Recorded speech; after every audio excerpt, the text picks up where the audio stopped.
Hello, everybody, and welcome back. We are excited today to have our friend Linda Goos. Linda spent 20 years working in marketing at Microsoft, and then she decided to return to her lifetime passion for fitness and wellness with a goal of helping women live well longer. She believes that getting older doesn't have to mean settling for less and loves to inspire women in her 40s, 50s, 60s, and beyond with to continue building strength to do the things that they love. She's definitely inspired us. Her fitness studio, Studio Bloom, which opened this past April, that we had the opportunity to go to the opening of, and is beautiful. It's in Kirkland, is focused on meeting women where they are in their fitness journey, understanding their individual goals, surface their limiting beliefs that may hold them back, and help them build a program that best serves their individual needs. Linda, welcome. We're so happy to have you. Thank you. I'm so happy to be here. Yeah. We met through a friend of a friend a couple of months ago. I feel like we've been lifetime friends already. So Yeah. it's really fun to be able to finally have you on our podcast. Yeah. Can you share your journey with us? What inspired you to focus on strength and movement for women, especially at midlife and their postpartum stages? Yeah, absolutely. Well, first of all, I have had strength training as part of my life for almost my entire life. I was a very early entry into strength training. I had my first program when I was 17 years old. I was lucky enough to have just met a trainer. However, the summer I was working out in a gym over in Seattle, and at the time was taking his aerobics class, which of course everybody was really into aerobics at that time, and he was amazing. And he was also a personal trainer, and he asked if, I'd be interested in working with him. And of course, I didn't have any money. I was a student, and I took him up on the offer, and he set me up on this incredible strength training program, and I fell in love with it right from the start. So it has been part of my life for a very long time. I have reaped the benefits mentally far more than physically by doing strength training. And I think that's what keeps me coming back and, always wanting to include that as part of my health regimen. As far as why I decided to start this for women, I was actually at a point in my life where I was in perimenopause, through menopause, now postmenopausal. And my experiences that I was having out there with various types of workout facilities, it wasn't meeting my needs. I was either feeling extremely fatigued after the workouts to the point where, I wasn't functioning well in my life, or I felt like I really wasn't doing much at all and wasn't feeling like I was getting the benefits from it. I knew through my background in having developed strength programs before, my own strength training, that there was a better way to do it. And I felt like there were special needs that women had during this time period, having maybe lost a lot of muscle, a lot of strength, and that there was a gentler and more effective approach to strength training. And so that's why I decided to head out on this journey and build my studio and really focus on those women who are looking to, do all those things that they love in their life by maintaining their strength, maintaining their balance, their agility, their confidence in the way that they move their body. Yeah. I love midlife because there are so many women that just see the need.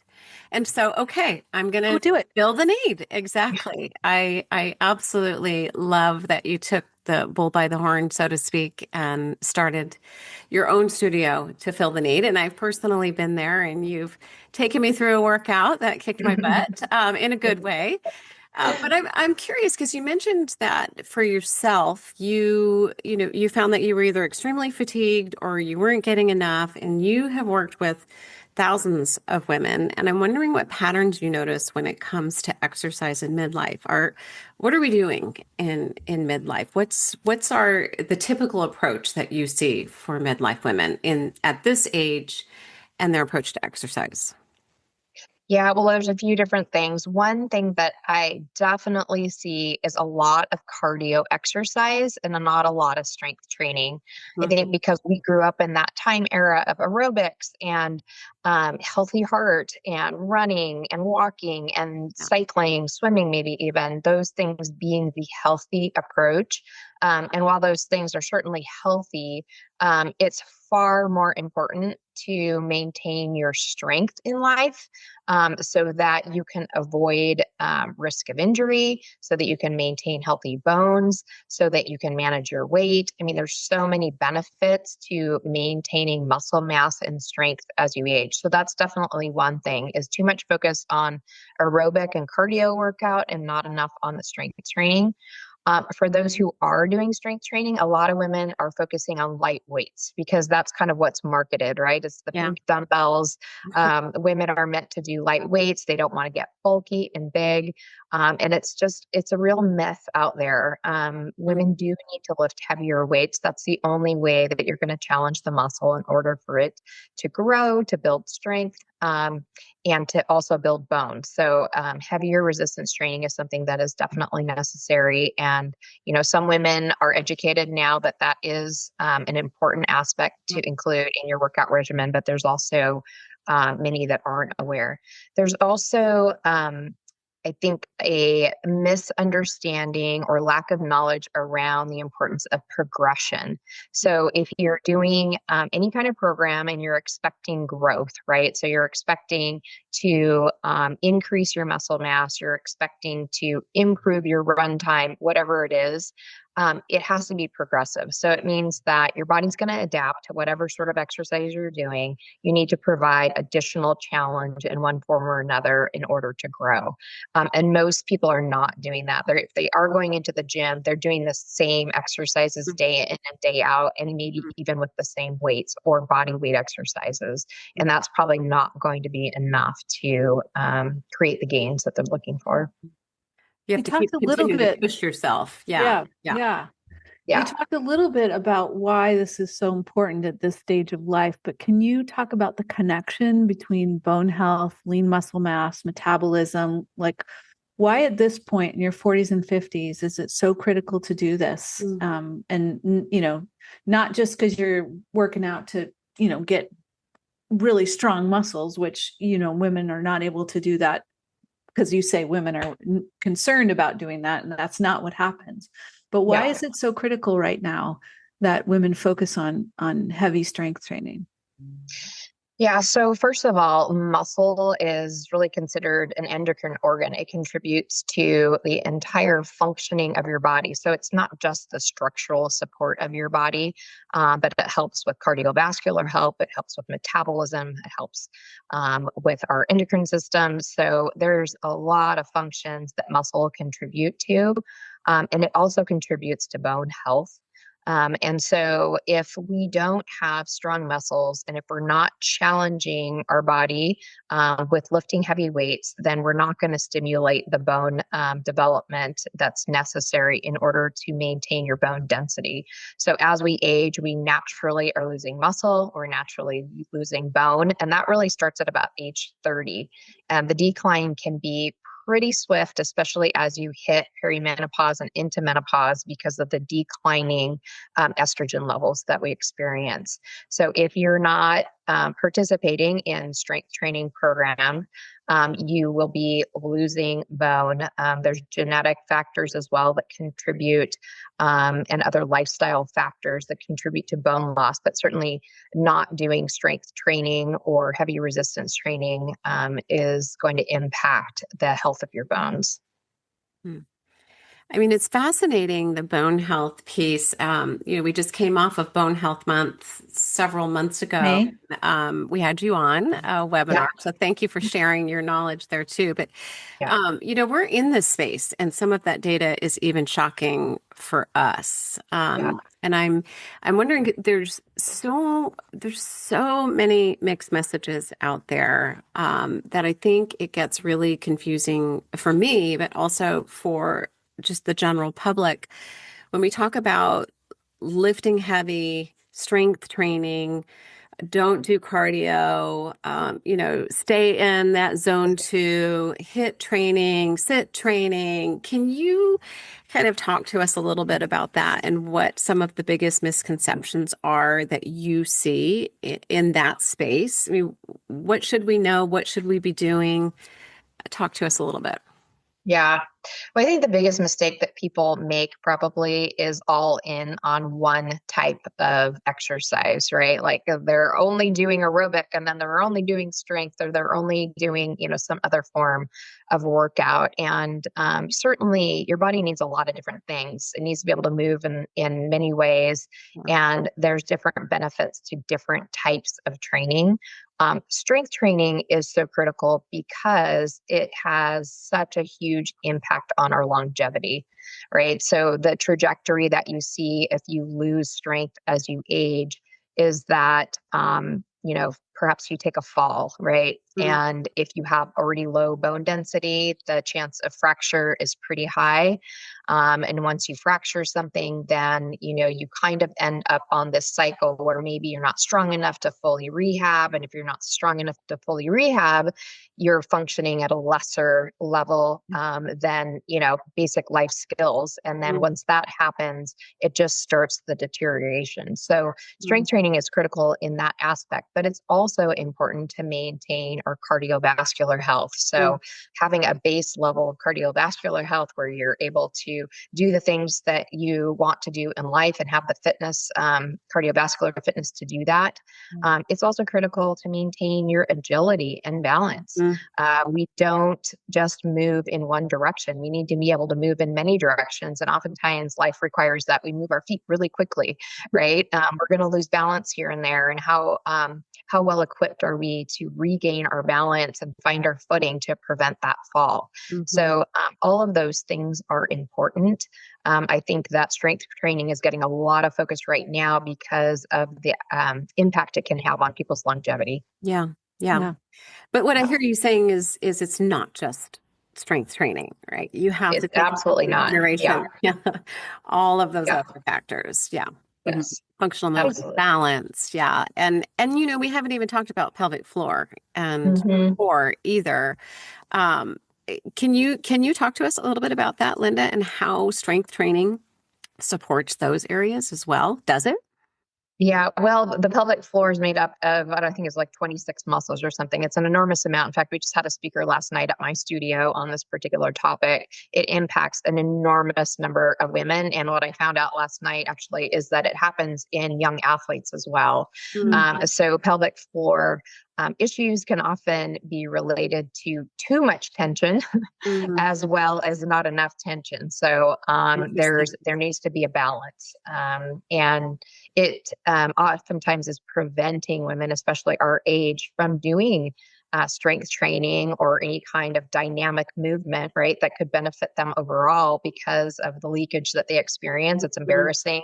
It doesn't feel comfortable. And so they're just avoiding it altogether. But there are plenty of pelvic floor specialists out there that can help women transition through that time and regain their control and confidence in being able to do the things that they love. Yeah, that was one of the surprises for me as I started to get into this work was like taking care of your pelvic floor is really important for so many reasons. I was just like, hey, I had a couple babies and some C-sections. I'm good. And then I'm like, I'm having to pee all the time. And I'm, there's pain and, you don't have to do that. Those are things that are preventable as you're taking care of yourself. I was raised with the go hard or go home aspect of exercise as a kid. My parents were runners and, we all were always pushed to go outside and work really hard. And then I got to this phase in life. They're like, yeah, actually don't do that anymore. And I'm like, what? Okay. So what do I do? What am I supposed to do? Right. Yeah. Can you talk about at what level of endurance or fitness or quickness or hard should we do to stay healthy and in shape? Yeah. Well, I think, a lot of that comes back to what you're trying to accomplish, right? There's a difference between fitness for life versus fitness to train for a race or, a particular climb that you're doing or something like that. There's elements of competitive nature that needs to come out if you're training for something on a specific timeline. If you're training for life, that's a lot less necessary, but you do need to know how to push yourself as well. We need to be in tune with our bodies, and every day isn't like the last. You may not have a lot of strength one day, just feeling maybe low on energy, maybe didn't sleep very well. I mean, especially in our age category, there's a lot of women who aren't sleeping well, and that can really impact how you're feeling. So you need to listen to those things, especially if you are doing strength training. You don't want to injure yourself. And so if you're just not able to focus, you're just too fatigued, then maybe you need to choose a different workout for that day. But in saying that, if your goals are to increase strength, increase bone density, you definitely have to be challenging yourself. It doesn't mean that you need to leave so exhausted that you can't complete your day, but there's certainly, you need to be working like at an 80-85% max in order to develop bone density. So that's a particular metric that you would like to hit most of the time. And similar with strength training if you want to increase muscle mass. It's interesting. I like the way that you put that, though. Exercise for life or strength for life. Remind me, what did you say? Was it exercise for life or strength for life? But I like the way that you positioned that, right? Training for life. Yeah. Yeah, because it is that longevity piece and health span and how healthy do we want to be, and do we want to play with our grandkids, and we want to hike those mountains right here, especially in the Pacific Northwest when we're 80, 85 years old, right? What's the ultimate goal? And I do think about functional movement, because you talked a little bit about that just a few minutes ago as well, right? We don't just move in this forward plane.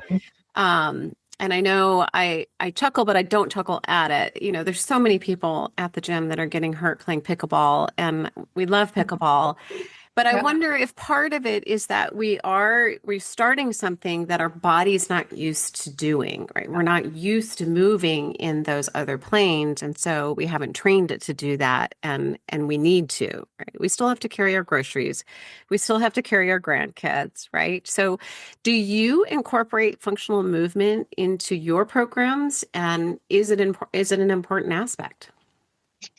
It's incredibly important, and all of my programs are built on functional movement. So you can think about moving in 7 basic patterns. We squat, we lunge, we hinge, we push, we pull, we rotate, we carry.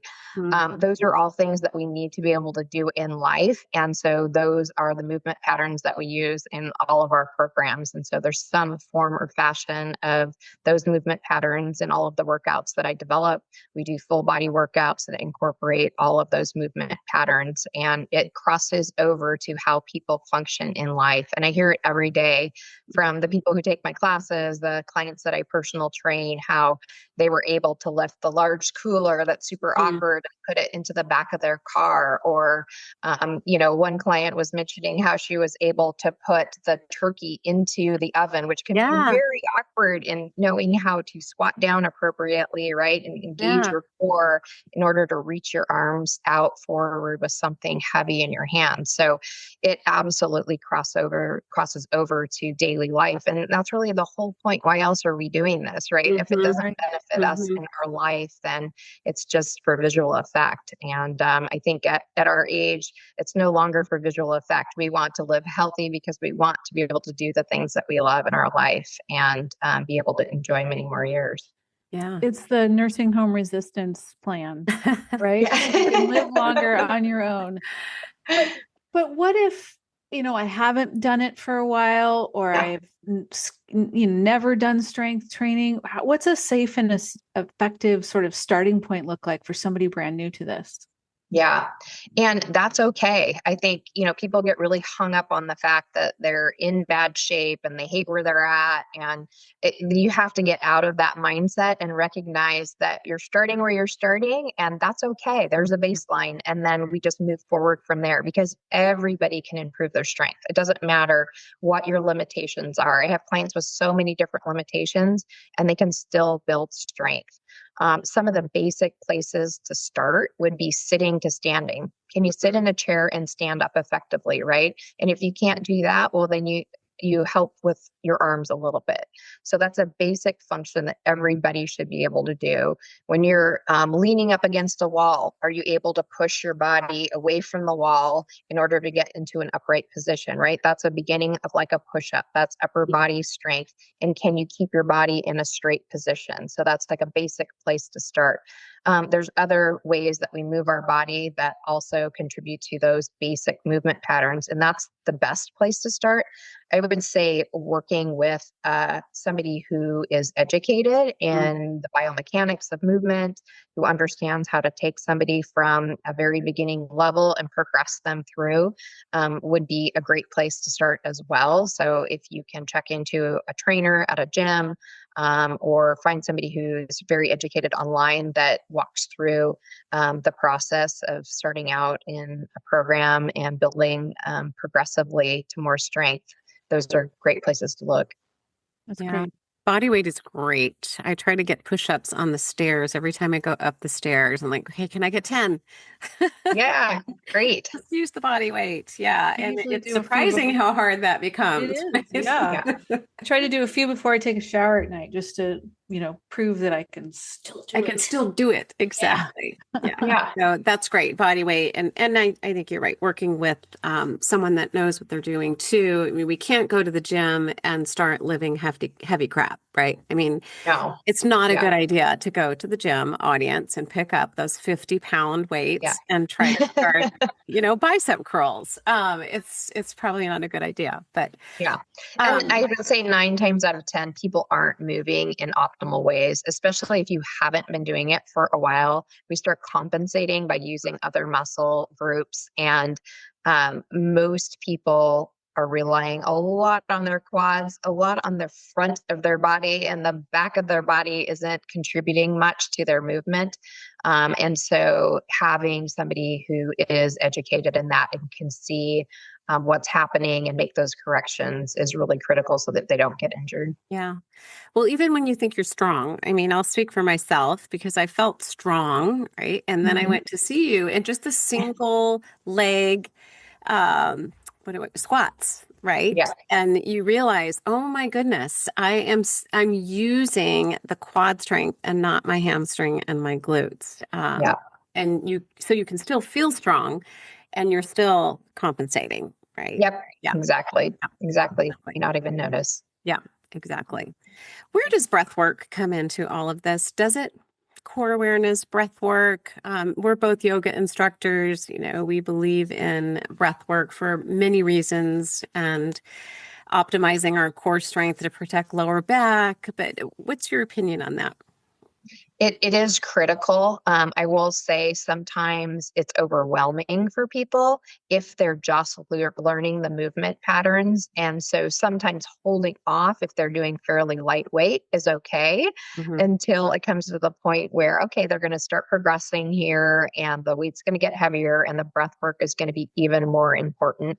I don't want anybody not breathing, but Right. sometimes just the thought of when do I breathe in? When do I breathe out? It's Just just breathe. overwhelming. Yeah.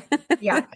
Yeah. And so, I mean, in teaching the patterns too, it's something to really pay attention to is how much feedback are you giving to somebody and making sure that it's appropriate. But of course, breath work is important. It helps to engage the core. It helps to protect your back. It helps with strength during the movement. And so when we're in that activation phase of the movement, we breathe out, and that helps to improve our outcome. Mm-hmm. When I'm at the gym, sometimes I look at my face of what it looks like while I'm lifting something heavy, and I'm like, oh my gosh, I don't want to. And then I look around, and everybody's like, everybody's trying to do it. So it doesn't feel pretty, but it also feels great when I'm done. So a topic that lots of people are challenged with in this time of life is visceral fat. All of a sudden, it appears out of nowhere in our 40s. What actually is happening and what can we do to reduce it? Yeah. Well, what's happening oftentimes is people are, no longer working out to the same extent that maybe they were before, maybe their diet slipping a little bit. And then on top of it, we have the lower estrogen, which impacts all of that as well. But I do think people need to take a close look at their lifestyle and maybe how their lifestyle has changed along with the fact that they're in perimenopause or menopause and those hormones are changing. There is the reality that the fat does start depositing around the midsection, and that is because of the low estrogen.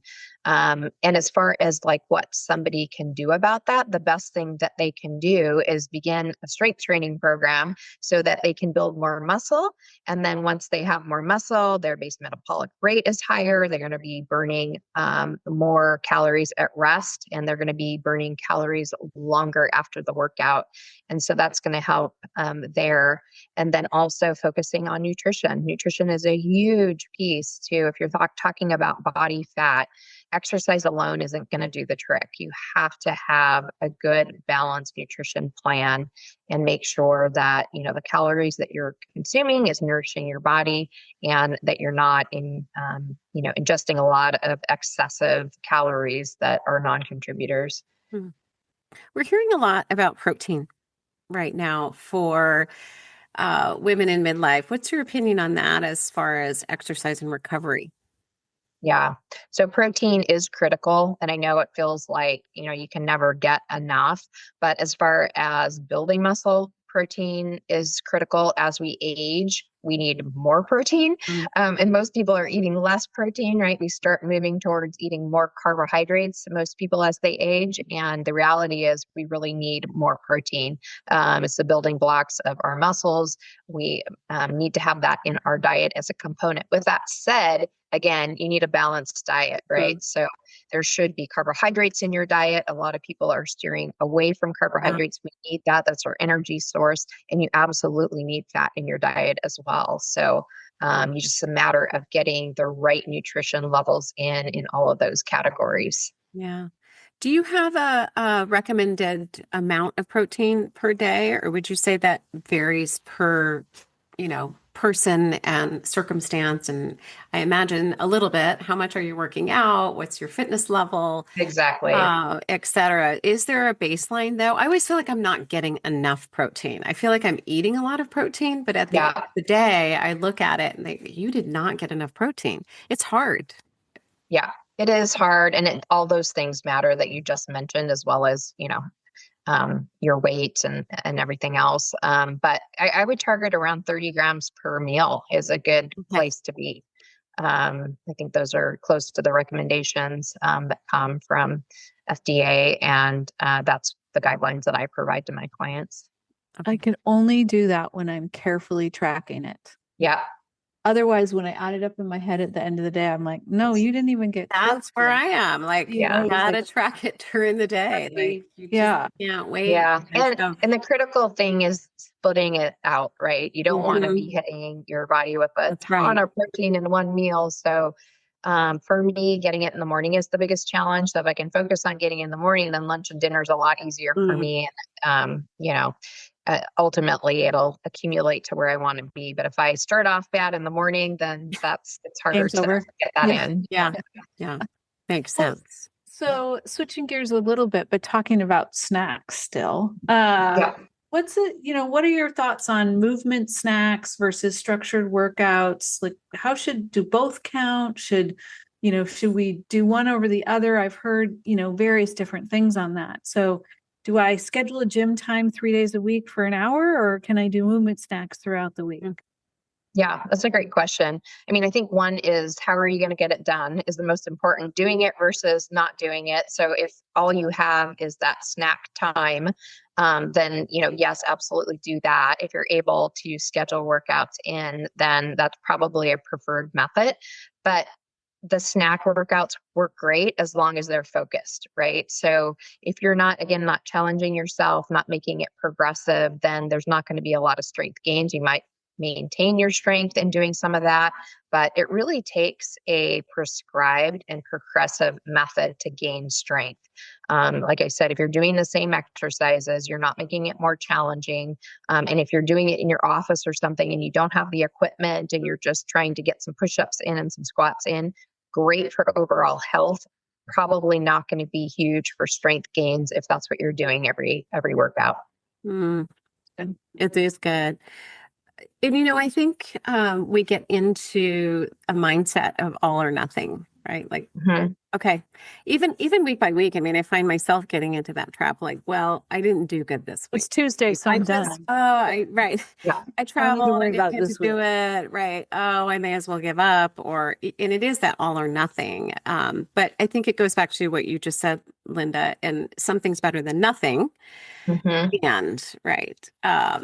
Yeah, If you can have that absolutely. I mean, and that's a better. conversation I have with my clients frequently is don't beat yourself up over last week. We're Mhm, talking about a lifetime here. So, mhm, getting back on track the next week and recognizing your gains that you're making in that week and what's ahead for you overall in a month. How are you doing overall in, the half year? How did you do overall in the year? How did you do? That's way more important than like hitting it hard one week and then missing 3 weeks, right? And then coming back hard one week. That's not a lifestyle. That's not something that's sustainable. Clearly, if you're not able to fit it in more regularly than that. yeah. What suggestions do you give to the women that you work out with on staying consistent and how do you give them any monikers, any tips, any tools like come back again, make sure you are consistent about it? Like it's easy to have it fall off and not be important. Yeah. But are there any tricks to staying motivated with it? I think, checking in with yourself and being reasonable about what's reasonable at your life during this time, right? And what are the reasons why you're participating in this program? Is it something that's brand new to you and you have some critical health crisis and it has to be a priority and you need to get this done? Or is it just, I understand I need to do strength training, I'm in good health. I think I can fit it in once a week and that's what I can commit to right now. So it kind of depends. It's, first about understanding somebody's scenario. There have been many clients that I have had that I know would benefit more if they did strength training twice a week, but didn't push that because I could tell that getting them in once a week for the next year was going to benefit them far more than forcing them to come in twice a week and then they'd be gone in 2 months. Mm, So I have several clients in that scenario where they started with me one time a week for the 55 minutes. And it took a long time to really start seeing progress, right? Because it's a slow churn that way. But the reality of it is that they recognized the gains.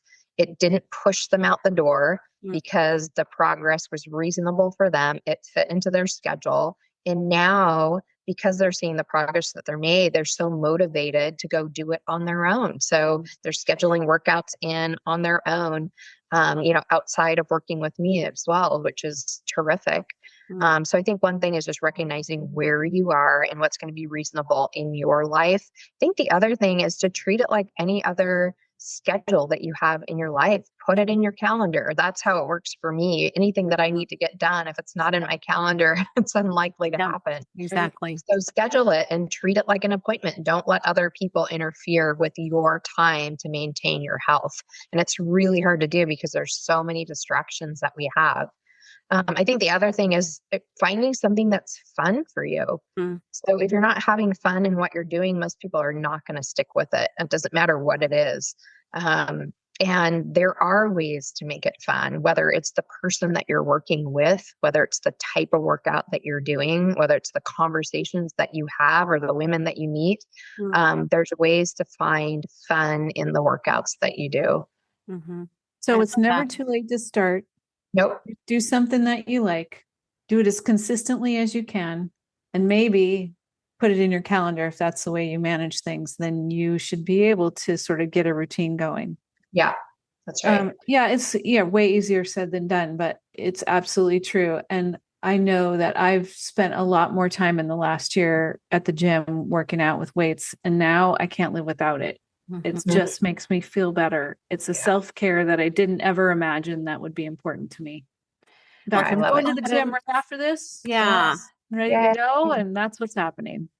Yeah. I can I tell, love it. Kim, you feel great. You do. You feel I great. do. You say that all the time. Yeah. And we haven't talked about it. It might be a whole other podcast, but the confidence and connection, the community that it can bring as well is so important for women in midlife as well, because we're very Totally. lonely. And again, that's a whole other Yeah, podcast. whole other But podcast. it can bring people together. And I know that you're doing that at your studio, which is an extra bonus.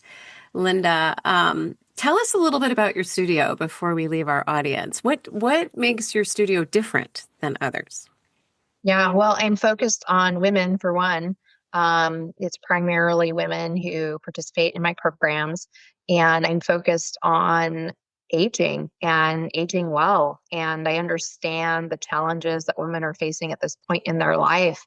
And so the elements that I incorporate into my programs include mobility, agility, balance, strength. Mhm. They're based on where you're at when you come in. So there's programs for people who are at the very entry level, and then there's programs for people who are more advanced to continue building strength.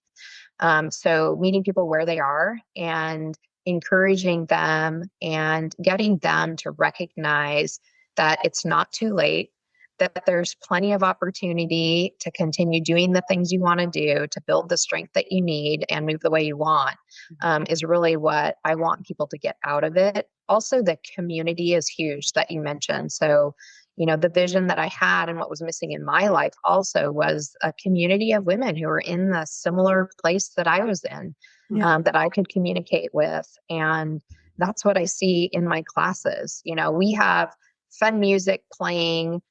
It's not blaring. You're able to talk with other people. There's breaks in between sets so that you can recover and then, hit the next set. And so women are able to chat with each other. It's lively, it's fun. And they hang around after class to talk to each other too. So I'm also offering workshops in various areas. We just had a talk last night. I have 30 people in attendance there for the talk on menopause and hormone replacement therapy, and then also pelvic floor. So that was terrific. I have a walking group that people can participate in. We have a class around nervous system regulation. So I think that element of managing our nervous system, reducing anxiety and stress, and being able to live our lives in more peace is critical at this age, at any age, but in particular, women who are in the stage of perimenopause and menopause are often dealing with a lot of anxiety. Mhm. So that's a great contributor. And then we're doing sound baths as well. So Our favorite. opportunities to participate. Yeah.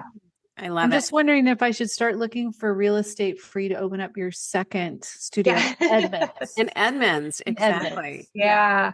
Well, and I didn't mention the bone density program, Onero, but Yeah. that's another element of my studio that is really taking off. There's so many women with osteopenia or osteoporosis that are looking for a solution, and this Onero program is a really great opportunity for them to learn how to lift with a heavy load and do it safely and build healthy bone. So important. We're big fans. Where can people find you, Linda? Yeah, so they can find me online, studiobloomfitness.com. That's my website, or Studio Bloom Fitness on Instagram or Facebook. Okay. And Excellent. then the You're in the studio is Kirkland located in Kirkland. area. We highly recommend Linda and Yeah, I'm you. telling everybody. Yeah, it's a great place. You've got a great thing going over there. But before we let you go, we ask every guest what the best piece of advice you've received or given has ever Mhm. been. I think the one that sticks with me the most is probably the energy that you put out into the world is the energy that you are going to get back. And that's something that I think I've lived by for a long time. And it serves me well. And I think it serves the people around me well. That, you're trying to bring your best self to whatever it is that you're doing. Not every day is going to be perfect. and you deal with the ups and downs, but all you can do and the only thing you have control over is what you bring to the table every day, no matter what you're doing. And if you continue doing that, then good things happen around you and they happen to other people as well. So So I love inspiring to that. end the day with that. I That's so know. great. Thank you so much. What a great one to remember always, right? And we love the work that you're doing, and thank you so much for spending your time now and before and in the future. We're just such a great, beautiful soul that we get to connect with on a regular basis. Oh, thank you. Well, I love the work that you were doing as well. I wish you would have been around about 10 years ago. Yeah, Yeah, I know. Me too. I wish I knew what I know now yeah, years ago. Like, for sure. no, we really, really appreciate you coming on. And I'm sure that we're going to continue to work together. We're just getting started. So thank you so much. And audience, friends, until we meet again, go find joy in the journey. Thanks, Yay. Bye, Linda. folks.